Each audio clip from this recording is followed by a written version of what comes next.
In just a few days, State Representative Jennifer Shilling will face off against an unusual opponent in the Democratic primary for the upcoming recall election, a Republican who's running as a protest candidate. News 8's Jenna Traum caught up with both candidates today and joins us live in our studio to break down their plans of action. Shilling calls her opponent James Smith's campaign a new low in Wisconsin politics. Smith, of course, sees things a little differently. He hopes his unconventional campaign will get the attention of conservative voters. In Wisconsin's open primaries, you don't have to be registered as a Democrat to vote in the Democratic primary. And that's exactly how Shilling's opponent James Smith is hoping to win this election.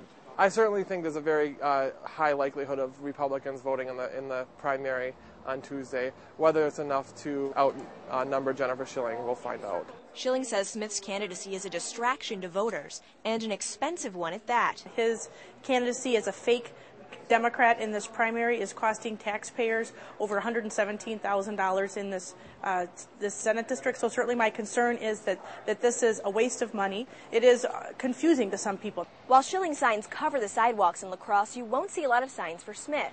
But even though Shilling has out-fundraised Smith by about 300 to 1, she doesn't want her supporters to get too comfortable. We certainly don't want our supporters to sleep through this primary, that this is really important, and we're taking it very seriously. It's a David and Goliath fight, so we're not terribly optimistic, but I think there's hope. I do.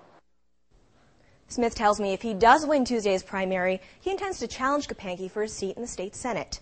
Shilling and her volunteers plan to contact voters throughout the district over the weekend to remind them to head to the polls on Tuesday. All right, thank you, Jenna. Smith also tells us that if he's elected, he plans to remain a Republican.